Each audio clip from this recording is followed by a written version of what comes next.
अस्सलामुअलैकुम। पेशे खिदमत है अंबर नागमारिया सीरीज की कहानी झिंगू की बदरू, दूसरा हिस्सा। अंबर अब खुद पुरस्कार चीनी से मिलना चाहता था।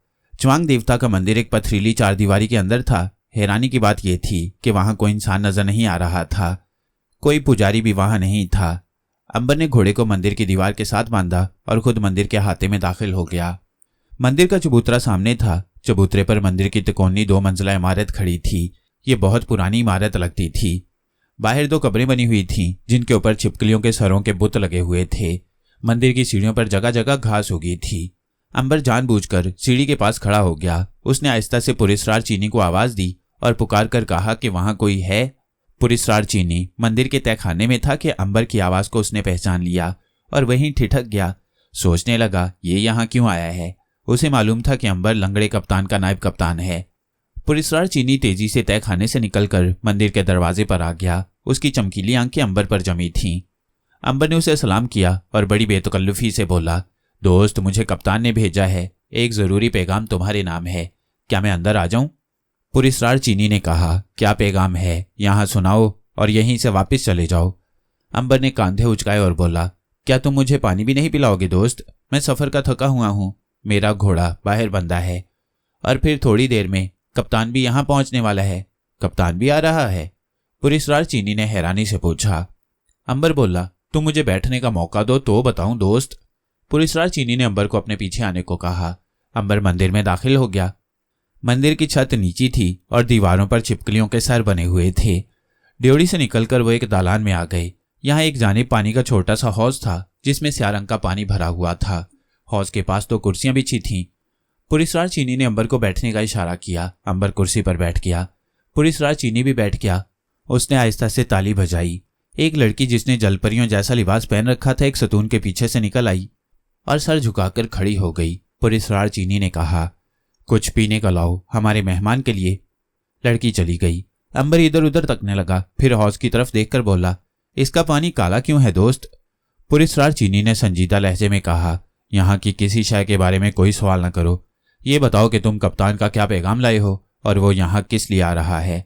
अंबर कुछ कहने लगा था कि लड़की प्यालियों में मशरूब लेकर आ गई। अंबर ने प्याली उठा ली। लड़की चली गई तो पुरस्कार चीनी ने अपना सवाल किसी कदर करख्त आवाज में दोहराया, तुम बताते क्यों नहीं कि उस लंगड़े कप्तान ने तुम्हें यहाँ क्यों भेजा है और वह खुद क्यों आ रहा है? अंबर ने कहा, बात यह है कि वो तुम्हारे मंदिर के लिए 4 बड़ी ही खूबसूरत लड़कियां लेकर आ रहा है। ये चारों लड़कियां मुल्क मलिंदा के राजा की राजकुमारियां हैं और एक डाकू उन्हें अगवा करके लाया था। कप्तान ने उन्हें तुम्हारे लिए खरीद लिया और अब वो उन्हें लेकर तुम्हारे पास आ रहा है। पुरस्कार चीनी ने पूछा, वो रास्ते में कहाँ रह गया है? तुम पहले क्यों आ गए हो? अंबर ने फौरन कहा, मैं पहले तुम्हें इतला देने आया हूँ। वो चारों लड़कियों को घोड़ों पर बैठाए आराम आराम से लेकर आ रहा है। पुरस्कार चीनी के चेहरे पर एक चमक सी आ गई, जिसको अंबर ने साफ देख लिया था।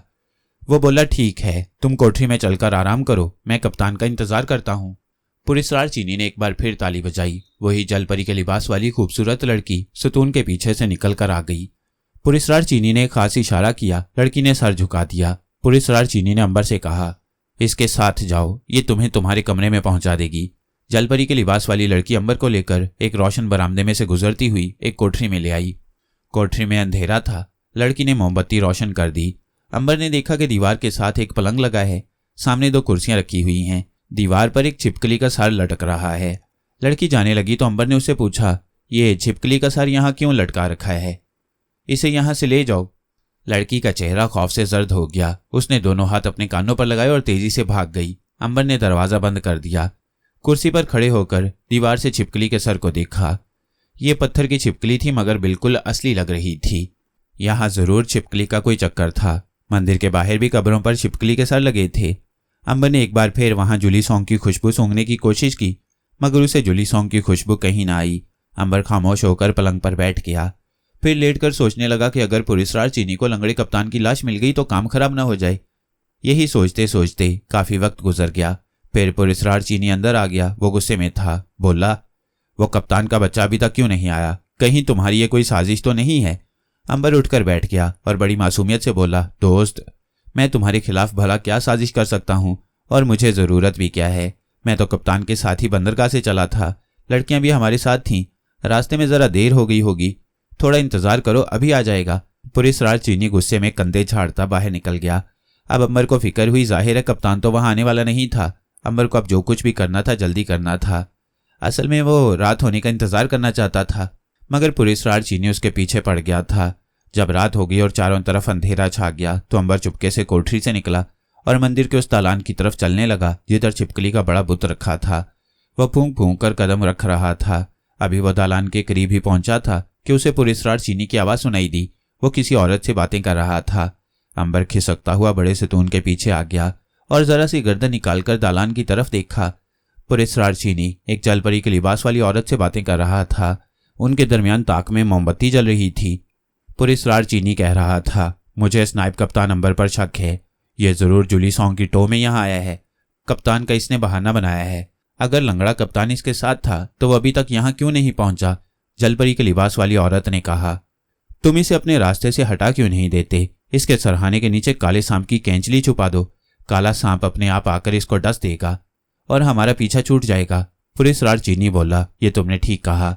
मैं अभी जाकर अंबर के सरहाने के नीचे कैंचली छुपा देता हूँ। मेरा ख्याल है वो सो रहा होगा। ये कहकर पुलिसराज चीनी दूसरी कोठरी में काले सांप की कैंचली लेने चला गया। अंबर वहीं से वापस मुड़ा और पंजों के बल तेज तेज चलकर अपनी कोठरी में आया और बिस्तर पर लेटकर आहिस्ता आहिस्ता खराटे लेने लगा। वो ये जाहिर करना चाहता था कि मैं गहरी नींद सो रहा हूँ। कोठरी का दरवाजा खुला और पुलिसराज चीनी अंदर दाखिल हुआ। अंबर ने जोर जोर से खराटे लेने शुरू कर दिए। पुलिसराज चीनी ने अपनी जेब से काले सांप की कैंचली निकाली और अंबर के सरहाने के नीचे रख दी। कैंचली रखकर पुलिसराज चीनी अंबर की तरफ देखकर मुस्कुराया और जल्दी से बाहर निकल गया। ये कैंचली एक काले सांप की थी जो इस इलाके का सबसे जहरीला सांप था। उसके काटने से इंसान फौरन मर जाता था, मगर उसके जिस्म पर ना तो छाले पड़ते थे और ना खून जारी होता था। लोग यही समझते कि इस शख्स का दिल अचानक धड़कना बंद हो गया है, जिसकी वजह से मर गया है। अंबर असल में उस सांप से मुलाकात करना चाहता था जो उसे डसने के लिए आ रहा था।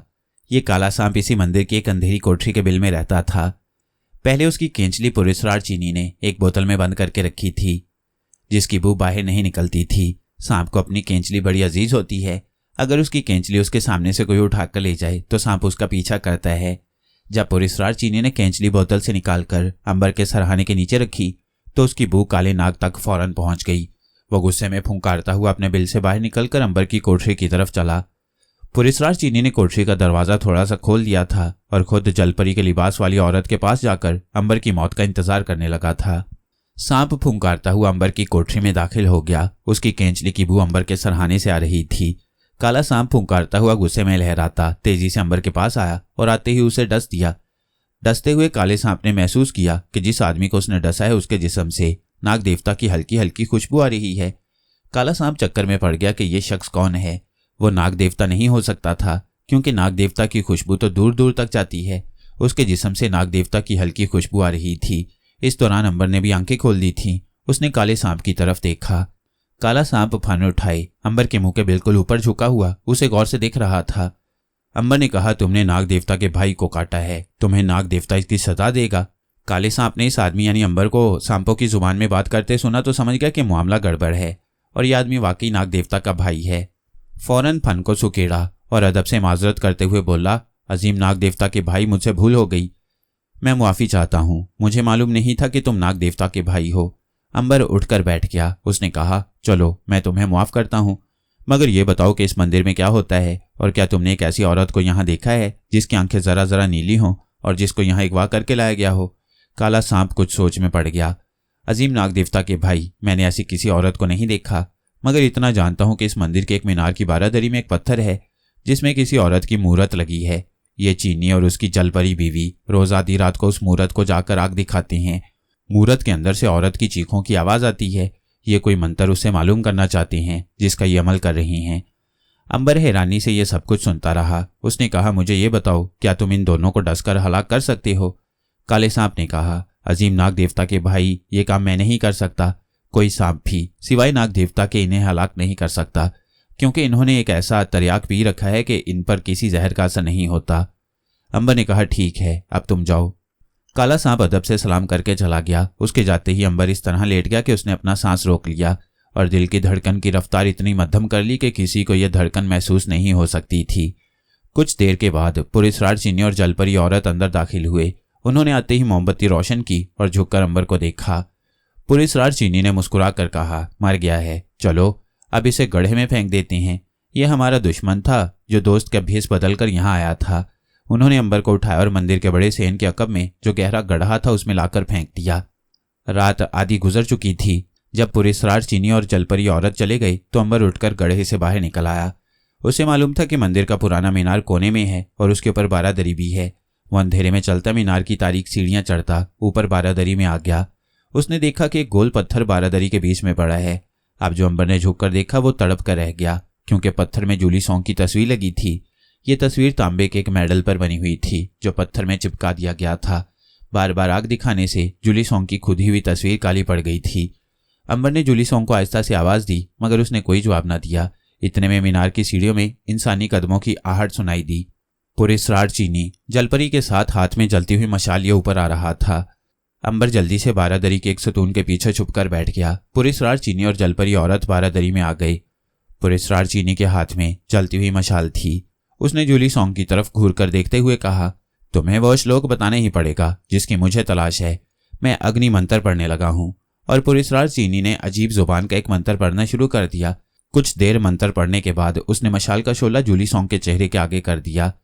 अंबर को जूली सॉन्ग की चीख की आवाज सुनाई दी। उससे जब्त नहीं हो रहा था। वह सतून के पीछे से निकलकर पुलिसराज चीनी की गर्दन तोड़ने ही वाला था कि अचानक उसे ख्याल आ गया कि अगर ये चीनी भी मार दिया गया तो वो जूली सॉन्ग को शायद कभी पत्थर में से निकालकर जिंदा न कर सकेगा। सबर के घूंट पीकर रह गया। पुलिसराज चीनी मंत्र पढ़ते हुए थोड़ी थोड़ी देर बाद जूली सॉन्ग के चेहरे के आगे मशाल का शोला कर देता, जिससे उसकी चीख बुलंद होती। अंबर बड़ी मुश्किल से जब्त किए खामोश बैठा रहा। जब पुलिसराज चीनी ने अमल खत्म कर दिया तो जलपरी औरत से बोला, मैं जाता हूँ, तुम इस औरत के सामने बैठकर अपना मंत्र शुरू करो। ये हमारी आखिरी रात है। सुबह जूली सॉन्ग पत्थर से निकलकर हमारे सामने आ जाएगी और हमें वह खुफिया श्लोक बता देगी जिसकी मदद से हम जमीन के नीचे छुपे हुए खजाने को आसानी से देख सकेंगे। पुलिसराज चीनी चला गया। उसकी जगह अब जलपरी औरत ने मंत्र पढ़ने शुरू कर दिए। अंबर यह सोचकर वहीं बैठा रहा कि सुबह का जूली सॉन्ग पत्थर से बाहर निकल आएगी तो वो उसे साथ लेकर यहां से फरार हो जाएगा, क्योंकि वो खुद उसे पत्थर से निकाल नहीं सकता था। रात ढलने लगी थी। दिन निकलने में ज्यादा देर नहीं रही थी। जलपरी औरत मंत्र पढ़े जा रही थी। इतने में पुलिसराज चीनी भी वहां आ गया। उसके हाथ में एक खंजर था। उसे देखकर जलपरी औरत ने मंत्रों का जाप बंद कर दिया और बोली, अमल पूरा हो गया है। अब अगर हमारा अमल दुरुस्त था तो ये पुलिसराज खलाई लड़की सूरज देवता की पहली किरण के साथ ही पत्थर से बाहर आ जाएगी और हमें वो श्लोक बता देगी जिसके लिए हमने ये सारा जतन किया है। पुलिसराज चीनी मुस्कुरा कर बोला, क्यों नहीं बताएगी? हमारा अमल शुरू से आखिर तक दुरुस्त रहा है। अंबर बारादरी के सतून के पीछे छुपकर बैठा था। फिर सूरज की पहली किरण तुलू हुई तो पुलिसराज चीनी ने जूली सॉन्ग की पत्थर की मूरत की तरफ देखकर कहा, अब हमें वो श्लोक बता जिसकी मदद से इंसान जमीन की तहों में छुपे हुए खजाने को देख सके। बोल, तू अब हमें यह श्लोक बताने की पाबंद है। पत्थर से निकल और मेरे हुक्म को पूरा कर। मैंने तेरा अमल किया है। फिर अंबर ने छुपकर देखा कि पत्थर में से अचानक जूली सॉन्ग निकलकर सामने आन खड़ी हुई। ताज्जुब की बात यह थी कि अंबर को जूली सॉन्ग की खुशबू बिल्कुल नहीं आ रही थी। शायद इसकी वजह यह थी कि जूली सॉन्ग पर उस वक्त तिलिस्म का असर था। उसने नीम ख्वाब मर्दाना आवाज में कहा, तेरा अमल अभी पूरा नहीं हुआ। तूने मुझ पर बड़ा जुल्म किया है। मैं तेरे अमल से मजबूर हूँ। पुलिसराज चीनी ने कहा, बोल, मेरा अमल किस तरीके से पूरा होगा? अंबर हैरान था कि जूली सॉन्ग की आवाज मर्दाना कैसे हो गई है। जूली सॉन्ग ने कहा, तेरे पास जो शाम की कैंचली की लकड़ी की डब्बी है, मुझे उसमें बंद करके इस पत्थर के पास रख दे। शाम को आकर मुझ पर अपना मंत्र फिर पढ़ना, तेरा अमल पूरा हो जाएगा। पुलिसराज चीनी ने कहा, ठीक है, तू छोटी हो जा, मैं तुझे डब्बी में बंद करके यहाँ रखे देता हूँ। अंबर सतून के पीछे से देख रहा था। जूली सॉन्ग एकदम छोटी हो गई। वो अंगूठी के नगीने जितनी छोटी हो गई थी। पुलिसराज चीनी ने जेब से लकड़ी की छोटी सी गोल डब्बी निकाली और जूली सॉन्ग को उठाकर उसमें बंद करके डब्बी पत्थर के पास ही रख दी। फिर जलपरी औरत की तरफ देखकर बोला, शाम को आएंगे, तब ये जूली सॉन्ग हमें वो श्लोक बता देगी। आओ अब चलते हैं। दोनों सीढ़ियां उतरकर मीनार से चले गए। उनके जाने के फौरन बाद अंबर सतून के पीछे से निकल आया। उसने डब्बी उठा ली। उसे खोलकर जूली सॉन्ग को गौर से देखा।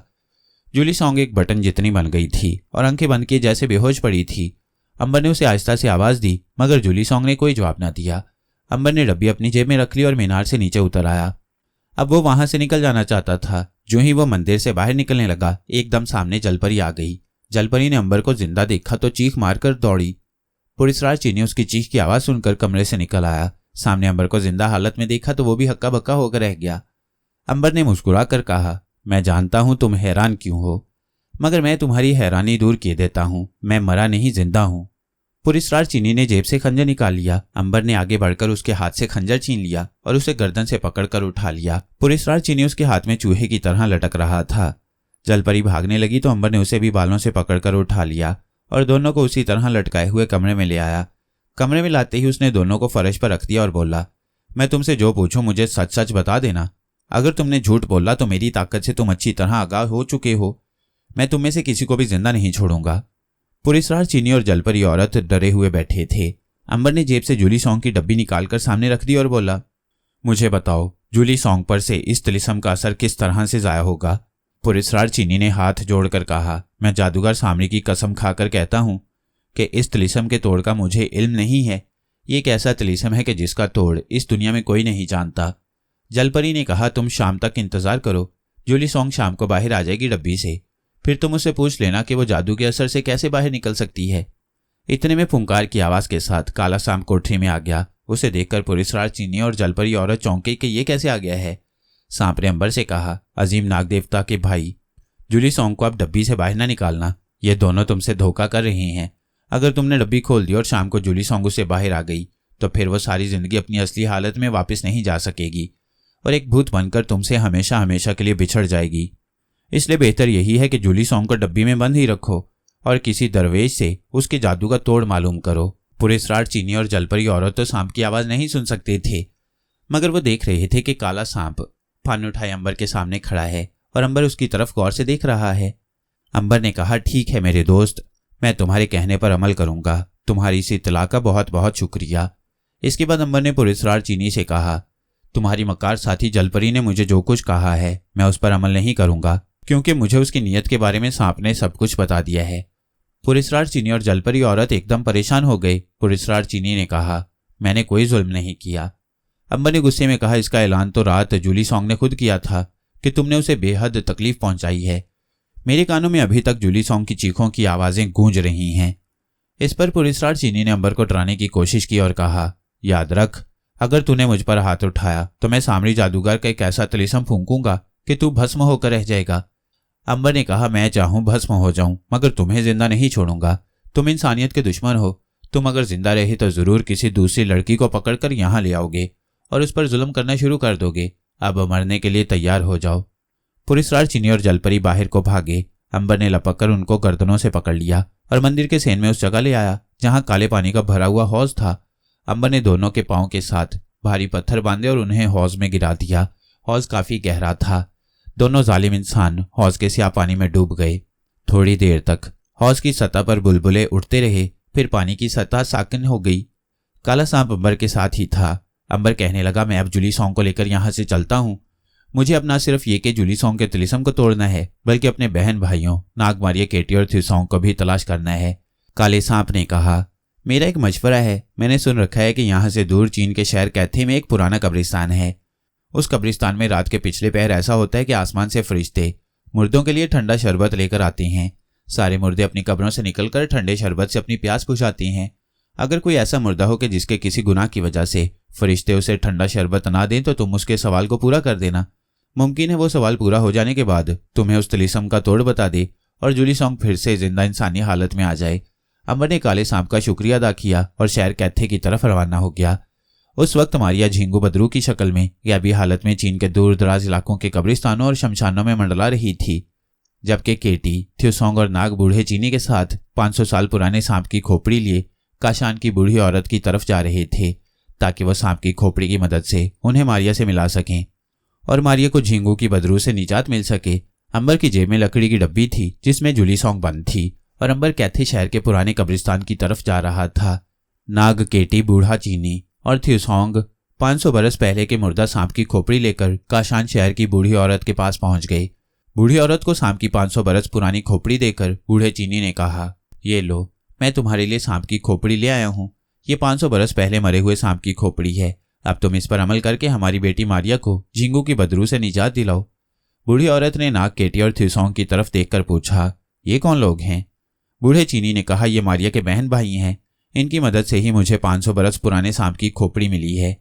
बूढ़ी चीनी औरत ने केटी, नाग और थ्यूसॉन्ग को गौर से देखा, फिर बोली, सांप की खोपड़ी वाकई 500 साल पहले मरे हुए सांप की है, मगर ये तुम्हें इन तीनों में से किसने लाकर दी थी? बूढ़े चीनी ने नाग की तरफ इशारा किया और बोला, ये खोपड़ी मुझे मारिया के इस भाई नाग ने लाकर दी थी। बूढ़ी औरत ने नाग के चेहरे पर अपनी नजरें जमा दी और बोली, क्या तुम सांपों के इल्म से वाकिफ हो? नाग ने कहा, हाँ अम्मा, मैंने सांपों का इल्म अफ्रीका के एक पुराने सपेरे से सीखा था। मैं खंडरों में किसी भी सांप की खोपड़ी को देखकर बता सकता हूं कि वो कितनी पुरानी है। बूढ़ी औरत ने मुस्कुराकर कहा, हैरानी की बात है, बहरहाल मुझे खुशी है कि तुम 500 साल पहले के सांप की खोपड़ी हासिल करने में कामयाब हो गए। केटी ने कहा, अब जल्दी से इस खोपड़ी पर अमल पढ़ो ताकि हमारी बहन मारिया मुसीबत से छूटकर वापस हमारे पास आ सके। बूढ़ी औरत ने तंजिया अंदाज में कहा, यह काम इतना आसान नहीं है जितना तुम समझ रही हो। दुनिया की कोई ताकत मारिया को झींगों की बदबू से नहीं छुड़ा सकती, लेकिन मैं कोशिश करके देख लेती हूँ। बूढ़ी चीनी औरत ने सांप की खोपड़ी को एक प्याले में रख दिया, सामने एक मोमबत्ती जला दी और उसके ऊपर कोई सफूफ डाला तो वहां सफेद सफेद धुआं उठने लगा। धुएं की सफेद लकीर मोमबत्ती की लौ से उठकर ऊपर छत की तरफ जा रही थी और बूढ़ी औरत कोई मंत्र पढ़े जा रही थी। केटी, बूढ़ा चीनी, थ्यूसोंग और नाग खामोश एक तरफ होकर बैठे ये सारा खेल देख रहे थे। केटी को यकीन था कि यह बूढ़ी चीनी औरत मारिया को उनके पास जरूर लेकर आएगी। काफी देर तक बूढ़ी औरत मंत्र पढ़कर सांप की खोपड़ी पर फूंके मारती रही, फिर वो चुप हो गई। रुमाल से माथे पर आया हुआ पसीना पहुंचा और बूढ़े चीनी की तरफ देखकर बोली, झींगू की बदरू बड़ी ताकतवर है, वो जहां कहीं भी है मारिया को उसने अपने शिकंजे में जकड़ रखा है। तुम इस खोपड़ी को लेकर चीन की सबसे लंबी दीवारें चीन के 7वें दरवाजे की ड्योढ़ी में पहुंचो। उस ड्योढ़ी में एक चीनी औरत का हजारों बरस पुराना बुत रखा है। उस बुत के सामने जमीन खोदकर सांप की इस खोपड़ी को दबा दो। 7वें रोज वहां रात के वक्त जाना, तुम्हें मारिया वहां मिल जाएगी। नाग, केटी, थ्यूसोंग और बूढ़े चीनी ने औरत का शुक्रिया अदा किया और सांप की खोपड़ी लेकर दीवारें चीन की तरफ रवाना हो गए। दीवारें चीन के पहाड़ों में बनाई गई है। यह हजारों मील लंबी दीवार है जो पहाड़ों के बीच में से होकर गुजरती है। कदीम बादशाहों ने यह इसलिए बनाई थी कि मंगोल कौम के लोग चीन पर हमला न कर सकें। इस दीवार के कई दरवाजे हैं जहां ड्योढ़ियां भी बनाई गई हैं। बूढ़ा चीनी उस दीवार के सारे रास्ते को जानता था। वो केटी, नाग और थ्यूसोंग को लेकर दीवारें चीन के 7वें दरवाजे की ड्योढ़ी में आ गया। यहां उन्होंने देखा कि ड्योढ़ी के अंदर एक चीनी औरत का बुत रखा है। नाग ने कहा, हमें इसके सामने थोड़ी सी जमीन खोद लेनी चाहिए। थ्यूसोंग और नाग ने फौरन जमीन खोदकर सांप की खोपड़ी उसमें दबाकर ऊपर मिट्टी डाल दी। केटी ने कहा, हमें 7 दिन इंतजार करना है, क्यों ना इन 7 दिनों में इस दीवार की सैर कर ली जाए। थ्यूसोंग बोला, अच्छा ख्याल है। नाग ने भी इस ख्याल को पसंद किया। बूढ़ा चीनी कहने लगा, मैं बूढ़ा हूं, तुम्हारे साथ सैर नहीं कर सकता। मैं इसी ड्योढ़ी में रहता हूं। तुम लोग दीवार की सैर कर आओ, लेकिन ज्यादा दूर मत जाना। और एक बात का ख्याल रखना, इस दीवार के कितने ही दरवाजे हैं, हर दरवाजे की ड्योढ़ी में किसी न किसी औरत का बुत बना हुआ है। तारीख में लिखा है कि ये वो औरतें हैं जिनको चीनी बादशाहों ने दीवार को मजबूत बनाने के ख्याल से जहर देकर मार दिया और फिर उनकी लाशें पिघले हुए पत्थरों में डालकर उनके बुत बनाकर हर ड्योढ़ी में रख दिए थे। केटी ने औरत के बुत को देखकर कहा, किस कदर जालिम थे वो बादशाह, मुझे तो इस औरत के बुत पर रहम आने लगा है। बूढ़ा चीनी बोला, इन बातों को छोड़ो बेटी, मैं जो कहता हूं उसे गौर से सुनो। दीवार बड़ी लंबी है, तुम 7 दिनों में भी इसकी सैर न कर सकोगे। 2-4 दरवाजों की सैर करके वापस आ जाना। और एक बात का ख्याल रखना कि ड्योढ़ियों में औरतों के जो बुत लगे हैं उनको हाथ मत लगाना, जिस तरह मैंने इस औरत के बुत को भी तुम्हें हाथ नहीं लगाने दिया। थ्यूसोंग बोला, हम तुम्हारी नसीहत पर अमल करते हुए किसी औरत के बुत को हाथ नहीं लगाएंगे। नाग ने कहा, वैसे भी हम 2-3 दरवाजों तक ही सैर करके वापस आ जाएंगे। बूढ़ा चीनी वहीं दीवारें चीन के दरवाजे की ड्योढ़ी में बैठ गया और केटी, नाग दीवार की सैर करने चल दिए। ये दीवार काफी चौड़ी थी और इस पर एक वक्त में कई घोड़े साथ साथ चल सकते थे। केटी, नाग और थ्यूसोंग बातें करते दीवार की सड़क पर चले जा रहे थे। शाम तक केटी, नाग और थ्यूसोंग ने दीवारें चीन के एक दरवाजे की सैर की और वापस आ गए। अब वो दूसरे दिन दूसरे दरवाजे की सैर को जाने वाले थे। अंबर कैथे के कब्रिस्तान में पहुंच गया। जूली सॉन्ग छोटे से बटन के रूप में लकड़ी की डब्बी में बंद उसकी जेब में थी। सांप ने कहा था कि आधी रात के बाद किसी वक्त पुराने कब्रिस्तान में आसमान से फरिश्ते ठंडा शरबत लेकर आते हैं और मुर्दे उस शरबत को पीने के लिए कब्रों से निकल आते हैं। अंबर कब्रिस्तान में एक दरख्त के नीचे बैठ गया और आसमान से फरिश्तों के उतरने का इंतजार करने लगा। रात बड़ी अंधेरी थी, आसमान पर चांद कहीं नहीं था, कब्रों पर अंधेरा छाया था। हवा चलती तो सूखी घास सरसराने लगती। अंबर दरख्त के नीचे एक ऐसी जगह बैठा था जहां उसे कब्रिस्तान की सारी कब्रें नजर आ रही थीं। क्या देखता है कि अचानक आसमान से रोशनी की एक लकीर उतरकर कब्रिस्तान पर पड़ी। इस रोशनी की लकीर ने एक सीढ़ी की शक्ल इख्तियार कर ली और फिर उस सीढ़ी पर से कुछ नौरानी शक्लों वाले फरिश्ते सफ़ेद कपड़ों में मलबूस शरबत की सुराहियां लेकर उतरकर कब्रिस्तान में आ गए। कब्रिस्तान में आते ही एक फरिश्ते ने आवाज़ दी, उठो, कब्रों में सोने वाले नेक लोगों, शरबत पियो और अपनी प्यास बुझाओ। तमाम कब्रें खुल गईं और उनमें से मुर्दे बाहर निकलकर बैठ गए। फरिश्ते शरबत की सुराहियां लेकर उनके पास जाते और उन्हें ठंडा मीठा शरबत पिलाते। अंबर ने देखा कि एक कब्र के पास ऐसा मुर्दा भी बैठा था कि जिसको कोई फरिश्ता शरबत नहीं पिला रहा था। फरिश्ते सुराही लेकर उसके करीब से गुजरते तो वो शरबत पीने के लिए अपना प्याला आगे बढ़ाता, मगर फरिश्ते सुराही दूर हटा लेते और उसे शरबत पिलाए बगैर चले जाते। अंबर को इस मुर्दे की हालत पर बड़ा तरस आया, मगर वह उस वक्त अपनी जगह से हिल नहीं सकता था। उसे जैसे किसी ने बांध रखा था। जब फरिश्ते एक बदकिस्मत मुर्दे के सिवा बाकी सबको शरबत पिलाकर वापस चले गए तो मुर्दे भी अपनी अपनी कब्रों में वापस चले गए और कब्रें बंद हो गईं। अब अंबर उठ सकता था। वो उठकर प्यासे मुर्दे की कब्र पर गया और उसने आवाज़ दी, ए बदकिस्मत इंसान, तूने ऐसा कौन सा गुनाह किया है कि जिसकी वजह से तू प्यासा है और आसमान के शरबत से महरूम हो गया है। तेरे सब साथी अपनी प्यास बुझाते हैं, मगर तेरी किस्मत में एक बूंद भी नहीं है। इस पर कब्र से आवाज़ आई, मेरे भाई, मैं कई साल से कब्र में प्यासा पड़ा हूँ। खुदा का शुक्र है कि तूने आकर मेरा हाल पूछा। सुन, मेरा नाम काशगाई है। मैं शहर थ्यांग का बहुत अमीर सौदागर था। मेरी दौलत का कोई शुमार नहीं था। मेरी शानदार हवेली के 2 तहखाने कीमती जवाहरात और सोने के सिक्कों से भरे हुए थे, मगर मैं बहुत कंजूस था। मुझे सिवाय अपनी दौलत के और किसी से मोहब्बत नहीं थी। एक रोज़ ऐसा हुआ कि मैं अपने मकान के बाहर चांदी की चारपाई पर बैठा सेब खा रहा था कि एक औरत अपने भूखे बच्चे को लेकर मेरे दरवाजे पर आई और उसने रोते हुए फरियाद की कि उसका बच्चा 2 रोज से भूखा है, उसे कुछ खाने को दे। मुझे उसकी आवाज़ और रोना उस वक्त बुरा लगा। मैंने नौकरों से कहकर उस औरत और उसके भूखे बच्चे को वहां से धक्के देकर निकलवा दिया। इसके बाद मेरी कमर में दर्द शुरू हो गया। इस दर्द ने ऐसी सूरत इख्तियार की कि मैं चल फिर भी नहीं सकता था। फिर मेरी जुबान सूजने लगी और मैं सिवाय पानी या दूध के कुछ नहीं पी सकता था। फिर जुबान इतनी सूजी कि मैं पानी भी नहीं पी सकता था और एक रोज़ मर गया। तब से लेकर अब तक मैं प्यास से तड़प रहा हूँ।